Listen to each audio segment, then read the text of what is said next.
Welcome to big TV. ఈ రోజు అయితే పాడుతా తీయగా సింగర్ ప్రవస్తి అయితే ఒక వీడియోనైతే తన ఇన్స్టాగ్రామ్ అకౌంట్లో రిలీజ్ చేసింది.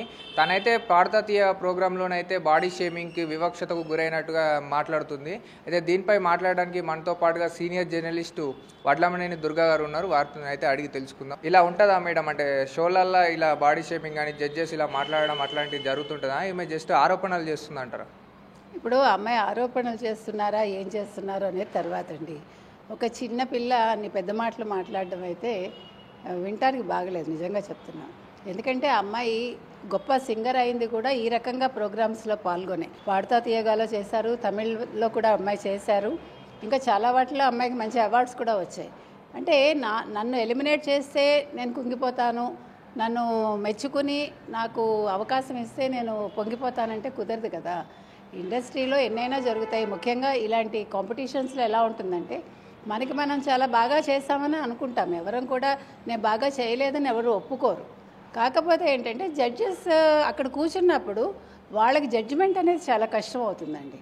ఇవాళ అమ్మాయి నేను ఇండస్ట్రీని వదిలేదలుచుకున్నాను, అందుకని నేను కీరవాణి గారిని అన్నాను, లేకపోతే సునీత గారిని అంటాను, చంద్రబోస్ గారిని అంటాను అంటే అది వినటానికి కూడా బాగోలేదు. ఎందుకంటే వాళ్ళు ఇవాళ ఈ ఒక్క షోతోటే వాళ్ళు జడ్జిమెంట్ చేయట్లేదు కదా.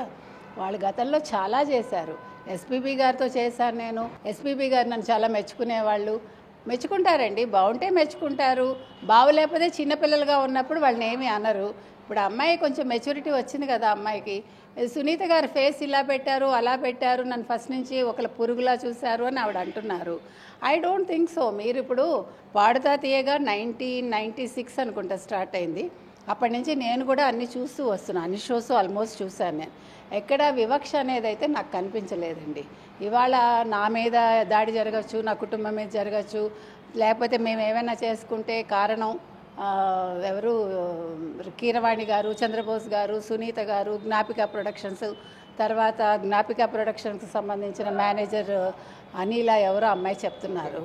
అయితే ఇప్పుడు ఈ ప్రొడక్షన్ మారడం వల్లనే ఇదంతా జరుగుతుంది అంటే, ప్రొడక్షన్ మారినాక మమ్మల్ని ఇలా చేయడం అలా చేయడం, అంటే చీరను కిందికి కట్టుకొని ఇట్లా అభినయం చేస్తూ మేము ఇట్లా మీరు పాడాలి అని చెప్తున్నారు, అంటే ఎక్స్పోజ్ చేస్తూ పాటలు పాడాలని అన్నారు.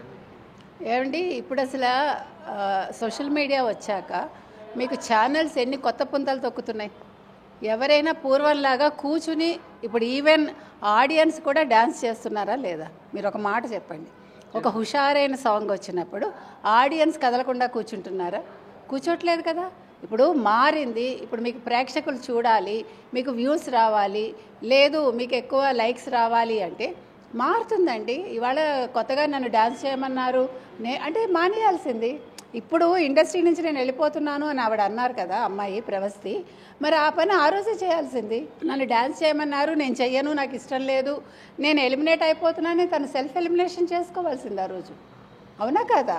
నేను చేశాను, బలవంతంగా చేశాను, నన్ను బొడ్డు కిందకి చీర కట్టుకోమన్నారు, ఇవన్నీ కూడా కుంటి సాకులండి. ఇంకొకటండి, ప్రొడక్షన్ హౌస్ మారిందో లేదో మనకెందుకండి?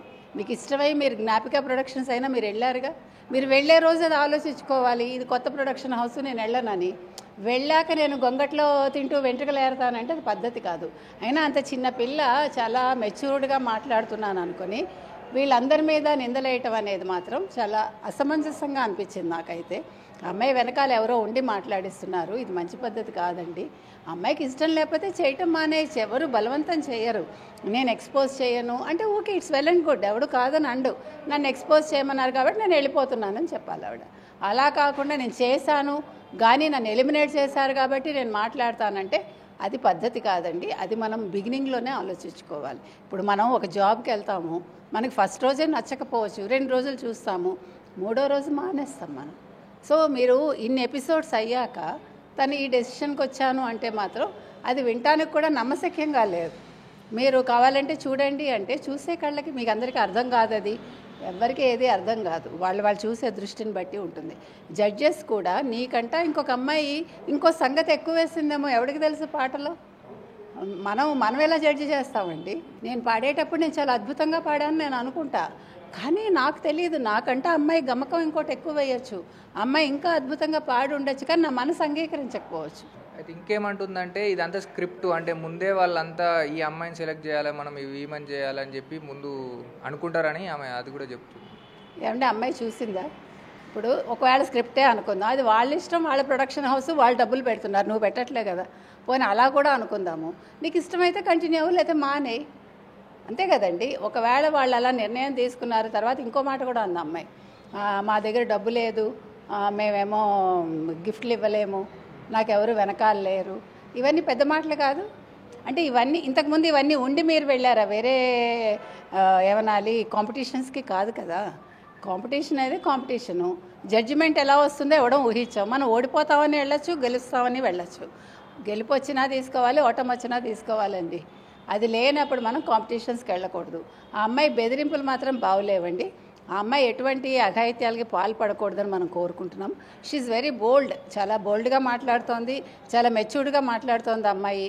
అలాంటి అమ్మాయి అలాంటి పనులు చేసిందని మనం అనుకోము. కాబట్టి అలాంటివి ఏమీ చేసుకోకూడదు. ఇవన్నీ సహజం. జీవితంలో ఎదిగే క్రమంలో మనం ఎన్నో చూస్తాం. ఏమంటే ఇప్పుడు హీరోయిన్స్ అయిన వాళ్ళు, హీరోలు అయిన వాళ్ళు ఇంతకంట పడ్డవాళ్ళు ఉన్నారండి. సింగర్స్ అయిన వాళ్ళు కూడా ఎన్నో పడ్డారు.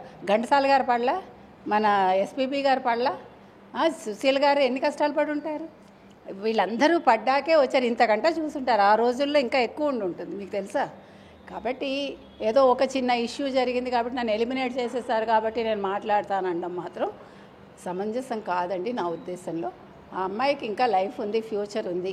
కాబట్టి ఆలోచించుకుని మాట్లాడితే బాగుంటుందని మనం చెప్తున్నాం. అయితే ఇంతకు ముందు కూడా ఒకసారి కీరవాణి వారి మీదనైతే ఈ చిన్మయి గురించి ఇట్లనే మాట్లాడిందని మనకు అనవసరం అండి. ఇప్పుడు చిన్మయ్య గారు మాట్లాడారు, చాలామంది కాస్టింగ్ కోచ్ గురించి మాట్లాడుతున్నారు. ఇలాంటి కాస్టింగ్ కోచ్ గురించి మాట్లాడే శ్రీరెడ్డి తన శరీర భాగాలు చూపించాల్సి వచ్చింది.